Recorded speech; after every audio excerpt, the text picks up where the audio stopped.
first thing we do when we're putting a track together is start with the beat.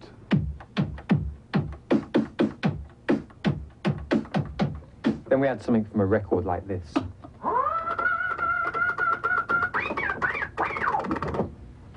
Having got that into our sampler, we play it.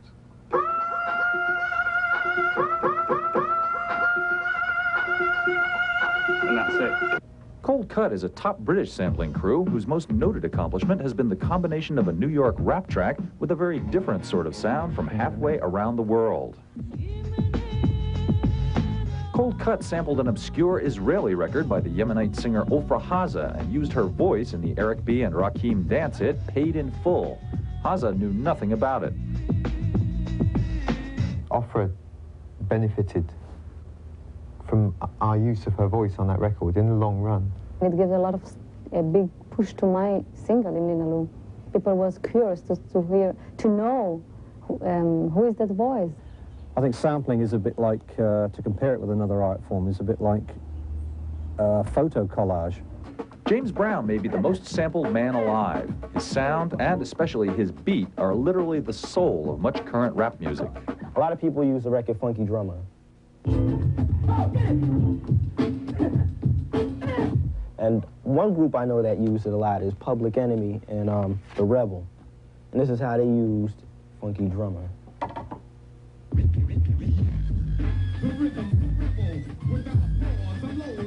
They had an 808 kick and other stuff to it to kind of add more flavor to it. They say that the sampling and the imitation is the sincerest form of flattery. So let's take James Brown, for instance. James Brown was finished. James Brown was old. Rap and sampling made James Brown new again.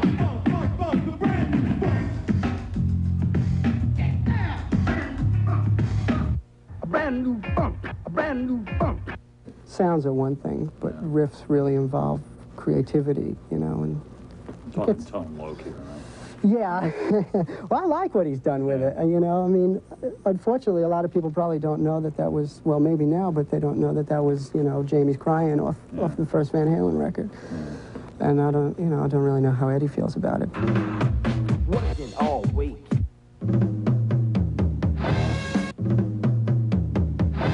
I think some rap records have done that, where they've sampled pieces of like what Van Halen and little riffs. I think that's wrong, because I think that's plagiarism. The fun of rap is to be able to take a Hall & Oates track or, you know, a Bee Gees tune and find something funky in it and then make it into something new. I mean, it's so easy to do that. Any kid in their basement can do that with a sampler, a $300 sampler nowadays. And it just doesn't seem quite fair, you know, because it really is stealing. But sampling isn't the sole province of rappers or teenage experimentalists anymore. Nowadays, even the stars are sampling.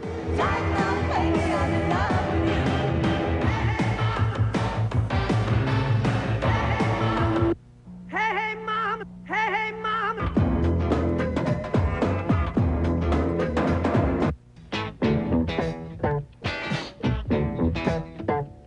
But why should anyone want to sample somebody else's sound? Is this just a case of artistic laziness, or is it a whole new kind of art? Where rappers like, well, they don't want to just settle for a band playing their music. They like to hear the original house coming off the record. Just because we like that piano sound maybe better than the sound we have in our presets or whatever. In the factory samples, right? It's got a nice ambience to it. For some rappers, it's the simple recognition factor inherent in a familiar sampled sound that most attracts them. The rappers feel that they're going to take any shortcut they can. Take something popular that's already been proven, it'll get hot on the streets and the radio will have to play it.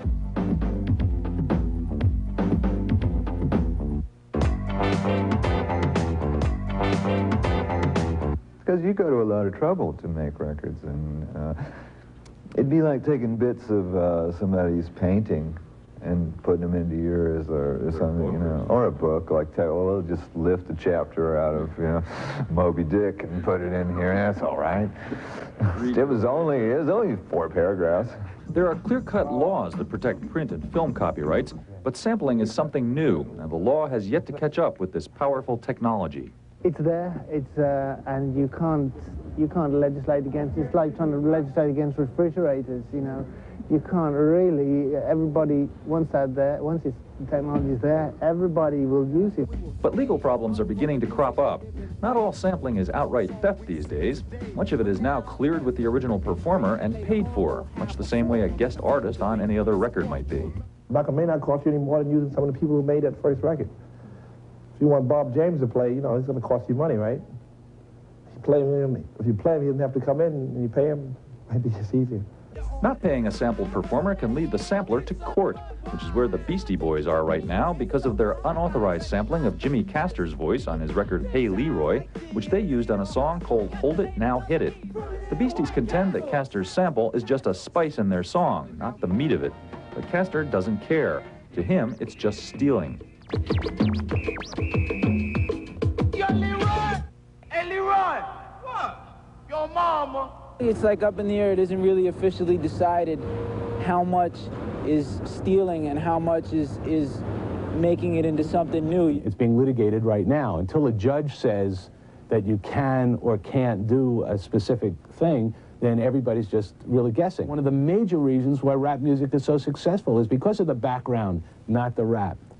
And therefore, I think the guys who created that background and who created that acceptance, they should be paid. There's little arguing anymore with the contention that performers who get sampled should also get paid. If you got a record playing all day and then somebody wants some of that money and it's their record, how mad can you really get? You know what I mean? What do you mean you stole my car out of my backyard and put a kid on it and is driving it around because I wasn't driving it? What do you mean by that? That's my car. I want money for it, regardless of how old it is. If you go and take that off a guy's record and put it on yours, I think you should make an arrangement that it's some kind of copyright infringement.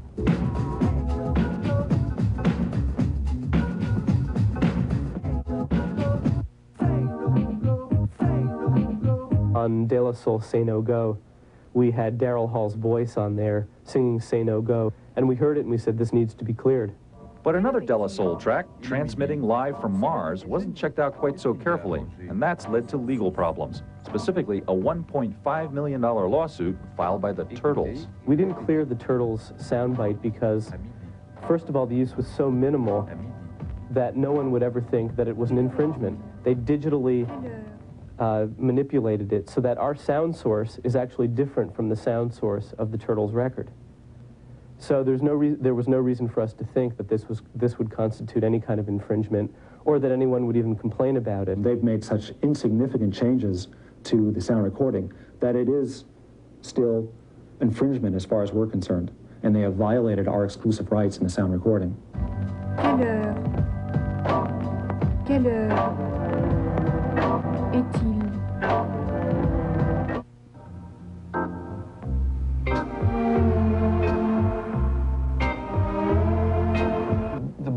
Of music to be used over and over again without it being paid for has to be established now, and if we can establish where that is drawing the line at, maybe that's what we're doing with this. Yeah, it's an interesting area, isn't it? I think that obviously if you're borrowing someone else's music or sounds, then you should A, do so with their permission, and B, they should be recompensed for having created something that you're now selling. That seems pretty logical, but then so do a lot of things, I guess. Interesting subject. On to the new video from T.V.